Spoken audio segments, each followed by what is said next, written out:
इन दोनों तस्वीरों को जरा ध्यान से देखिए।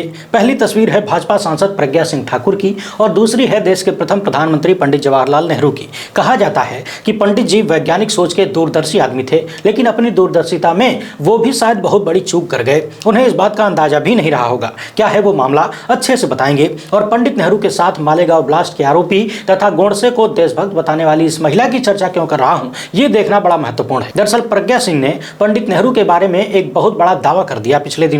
उस दावे का बढ़िया वाला ऑपरेशन यानी पोस्टमार्टम करना बेहद जरूरी है, क्योंकि आज की तारीख में इससे बढ़िया श्रद्धांजलि प्रथम प्रधानमंत्री के लिए और कुछ हो ही नहीं सकती। और यकीन मानिए, इस ऑपरेशन को देखने के बाद भाजपा की इस महिला सांसद की सारी कुंडली आप आसान भाषा में समझ जाएंगे। इसके अलावा बात करेंगे मध्य प्रदेश में चल रहे चुनावी बयानबाजियों की, क्योंकि झूठों के सरदार के बाद यहां मूर्खों के सरदार की एंट्री हो गई है। इसके साथ ही देश के गृह मंत्री ने मध्य प्रदेश के बारे में कुछ ऐसा दावा किया है जिसकी हकीकत आपको सिर पीटने पर मजबूर कर सकती है।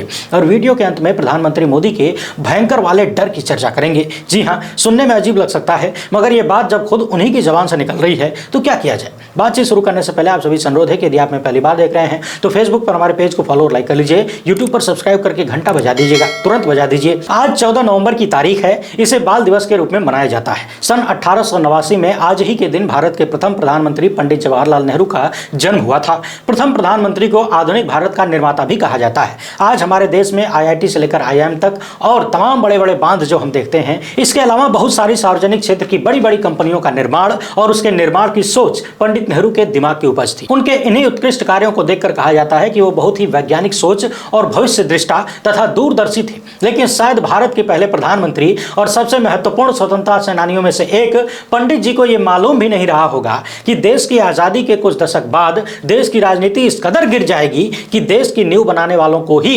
संगठित तरीके से बदनाम किया जाएगा। उन्हें इस बात का बिल्कुल भी अंदाजा नहीं रहा होगा कि जब देश की तमाम समस्याओं का वो हल ढूंढ रहे थे, जब भारत के भविष्य की चिंता कर रहे थे, एक बार भी ये नहीं कहा कि सैकड़ों साल की गुलामी की वजह से ये सारी समस्याएं हैं, इनका कोई हल नहीं हो सकता, हमारे पास कोई हल नहीं है, अंग्रेज इसके लिए जिम्मेदार हैं। किसी के सिर पर कोई दोष नहीं मढ़ा, जैसा कि आज हर समस्या के कारण नेहरू को बता दिया जाता है। उस वक्त पंडित जी को यह एहसास नहीं रहा होगा कि 2014 के बाद देश में ऐसी हवा बनाई जाएगी कि उन्हें अव्वल दर्जे का अय्याज घोषित कर दिया जाएगा। फर्जी IT सेल के गुर्गे इस हद तक पहुंचा दिए जाएंगे कि महात्मा गांधी से लेकर नेहरू तक की एडिटेड तस्वीरें लोगों के बीच ठेलकर भारत के निर्माताओं को ही बदनामी के नाले में ढकेलने की कोशिश की जाएगी। ये हैं भाजपा सांसद प्रज्ञा सिंह ठाकुर। इन्होंने पंडित नेहरू के बारे में क्या दावा किया है, उस पर आने से पहले इनके बारे में मोटा मोटी 2-4 चीजें आपको बता देता हूं। मालेगांव बम ब्लास्ट में ये आरोपी हैं। महात्मा गांधी के हत्यारे गोडसे को देशभक्त बता चुकी हैं। 5 बार हनुमान चालीसा पढ़कर कोरोना भगाने का दावा भी कर चुकी हैं। राष्ट्रपिता महात्मा गांधी को राष्ट्रपुत्र भी कह चुकी हैं।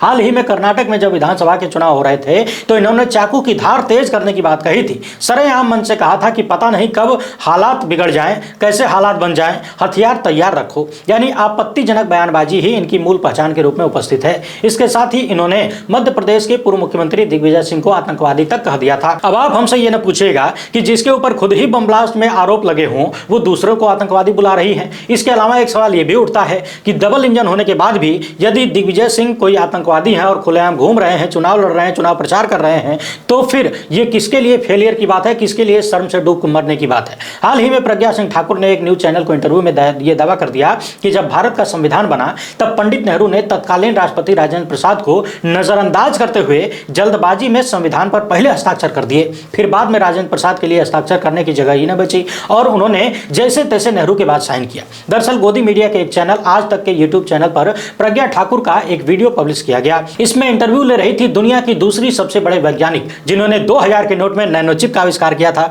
बूझिए कौन, ये वाली मैडम। इसमें प्रज्ञा सिंह कहती हैं कि इतनी लालसा थी जवाहरलाल नेहरू को कि हम कितनी जल्दी हस्ताक्षर कर दें। जब संविधान बना तो हस्ताक्षर होने लगे तो पहले राष्ट्रपति के हस्ताक्षर होते हैं, लेकिन नेहरू ने सबसे पहले अपने हस्ताक्षर कर दिए। जगह ही नहीं बची, राष्ट्रपति को बाद में साइड में हस्ताक्षर करना पड़ा। आगे प्रज्ञा सिंह ने कहा कि आप सोचिए कि जिस व्यक्ति को अपने कर्तव्यों का भान नहीं कि हस्ताक्षर कहां करने चाहिए, उस व्यक्ति ने राष्ट्रपति के पहले हस्ताक्षर कर दिए, लेकिन हमारे विनम्र तत्कालीन राष्ट्रपति ने साइड में हस्ताक्षर किए, थोड़े नीचे किए, और यह हमारे लिए बड़े शर्म की बात है। लेकिन प्रज्ञा सिंह ठाकुर के इस दावे की जांच जब क्विंट हिंदी ने किया तो पता चला कि प्रज्ञा ठाकुर का दावा तथ्यों की कसौटी पर बिल्कुल भी खरा नहीं उतरता, पूरी तरह से झूठ नजर आता है। यह तो सच है कि भारत के संविधान पर पहले हस्ताक्षर देश के पहले प्रधानमंत्री जवाहरलाल नेहरू ने किया था, लेकिन यह मामला वैसा नहीं है जैसा प्रज्ञा सिंह ने बताया है। यानी उस वक्त पंडित नेहरू ने तत्कालीन राष्ट्रपति राजेंद्र प्रसाद को नजरअंदाज करते हुए हस्ताक्षर नहीं किए, बल्कि ऐसा क्यों हुआ उसे समझ लीजिए। राष्ट्रपति ने खुद ही हस्ताक्षर करने से पहले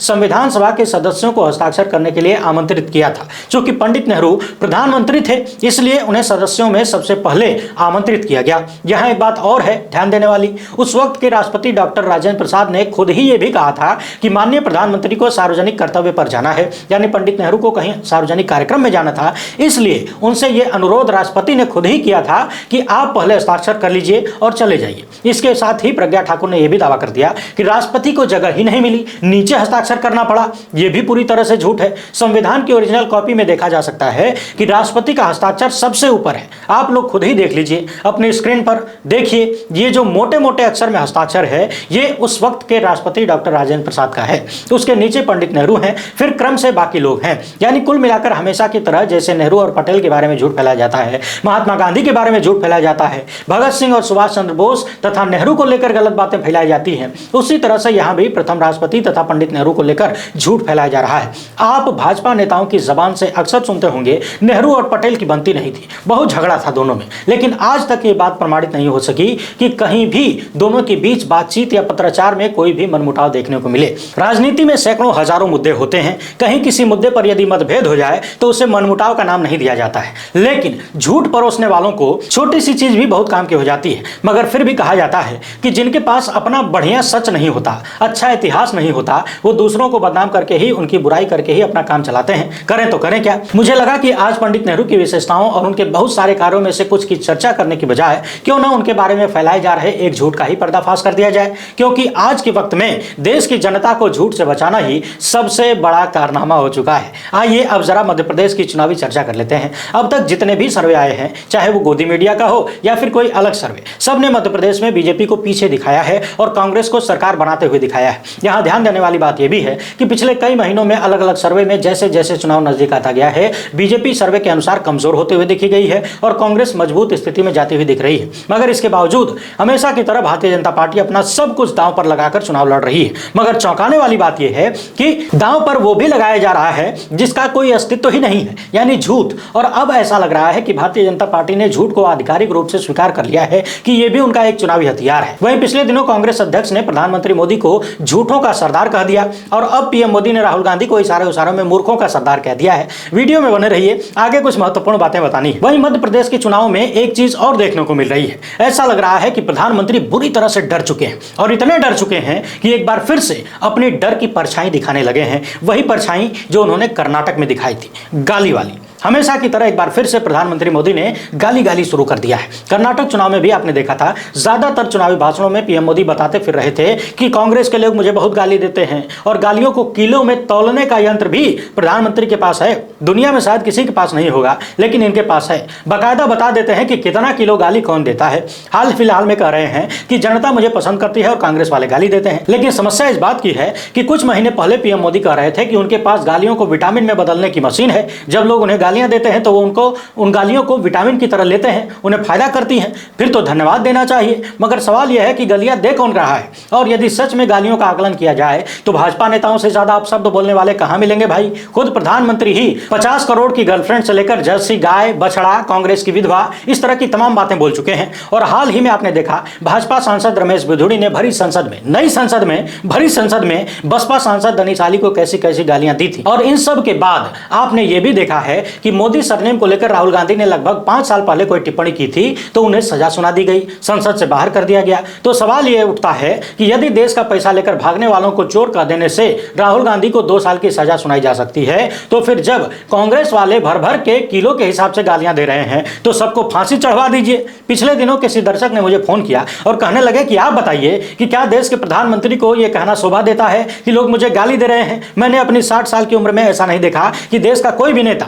उस छुटभैया नेता भी ये कहकर वोट नहीं मांगता कि लोग मुझे गाली दे रहे हैं। वैसे आजकल इस बात की चर्चा खूब होने लगी है कि सच में अब तक किसी भी नेता ने यह कहकर वोट नहीं मांगा कि लोग मुझे गाली दे रहे हैं। लोग ये भी कह रहे हैं कि गाली दे रहे हैं तो गाली देने वाला काम क्यों करते हैं। बहरहाल हमेशा की तरह एक बार फिर से प्रधानमंत्री मोदी विक्टिम कार्ड खेलते हुए दिख रहे हैं, मगर सवाल यह है कि लोग इनका विक्टिम कार्ड लेंगे या फिर कर्नाटक की तरह झटक कर फेंक देंगे। उधर राहुल गांधी का कहना है कि मध्य प्रदेश में नरेंद्र सिंह तोमर और एक मंत्री के बीच जनता का पैसा लूटने को लेकर रेस चल रही है कि कौन ज्यादा लूट पाता है। राहुल गांधी कह रहे हैं कि तोमर का बेटा खुलेआम बिना किसी डर के आपका पैसा चोरी कर रहा है। क्या पीएम मोदी ने मंत्री के बेटे पर कोई कार्रवाई की है? क्या ईडी, सीबीआई और इनकम टैक्स को लगाया गया है? राहुल गांधी ने 50% कमीशन का आरोप भी लगाया। महाकाल कॉरिडोर में जो भ्रष्टाचार हुआ उसकी बात भी उठाई और व्यापम से लेकर पटवारी और एमबीबीएस की सीटों के बिकने का जो आरोप था उस पर भी बात की तथा आदिवासियों पर पेशाब करने को मामले को लेकर भी राहुल गांधी ने हमला किया। राहुल ने यह भी कहा कि पीएम और सीएम ने अडानी के लिए छोटे छोटे दुकानदारों और व्यापारियों को खत्म कर दिया। राहुल गांधी ने लोगों से सवाल किया कि प्रधानमंत्री कहते हैं कि मध्य प्रदेश में हमने 500 फैक्ट्रियां खोली हैं, ये फैक्ट्रियां आपको कहीं नजर आ जाए तो बताइएगा। दूसरे भाषण में राहुल गांधी ने यह भी कहा कि ऐसा लग रहा है, ऐसा पहली बार हो रहा है जब किसानों को टैक्स देना पड़ रहा है। ट्रैक्टर पर 12% जीएसटी देनी पड़ रही है, खाद पर 5% और पेस्टिसाइड पर 18% टैक्स देना पड़ रहा है किसानों को। इसके अलावा mandi tax, Adani tax, Ambani tax सब कुछ देश के किसानों को देना पड़ रहा है। किसान यदि कर्ज माफी की बात करें तो उन्हें लाठी दी जाती है। आगे राहुल गांधी ने कहा कि मैं 100% कह सकता हूं कि यहां पर कांग्रेस पार्टी का तूफान आने वाला है। आप लिख कर ले लो कि मध्य प्रदेश की जनता कांग्रेस को 145 से 150 सीटें देने जा रही है। राहुल गांधी ने मध्य प्रदेश में यह भी कहा है कि बीजेपी ने विधायकों को पैसा देकर आपकी सरकार आपसे चुरा ली। हमने 27 लाख किसानों का कर्ज माफ किया, तभी बीजेपी और बड़े बड़े उद्योगपतियों ने आपकी सरकार आपसे चोरी कर ली। आपको याद होगा पिछली बार भी मध्य प्रदेश की जनता ने कांग्रेस को अधिक सीटें दी थी और कांग्रेस ने सरकार भी बनाई थी, लेकिन ज्योतिरादित्य सिंधिया के आशीर्वाद से बीजेपी सत्ता में आ गई। इसके पीछे 3-5-18 वाला कौन सा खेल था ये तो आप जानते ही हैं। राहुल गांधी ने मीडिया को लेकर भी हमला किया। उन्होंने कहा कि देश का मीडिया 24 घंटे पीएम मोदी का ही चेहरा आपको दिखाता है। मैं गारंटी देता हूं कि किसानों का 2 लाख रुपए तक का कर्जा माफ होगा। उधर देश के गृहमंत्री मध्य प्रदेश में कह रहे हैं कि हमने मध्य प्रदेश को बीमारू से निकालकर बेमिसाल राज्य बना दिया।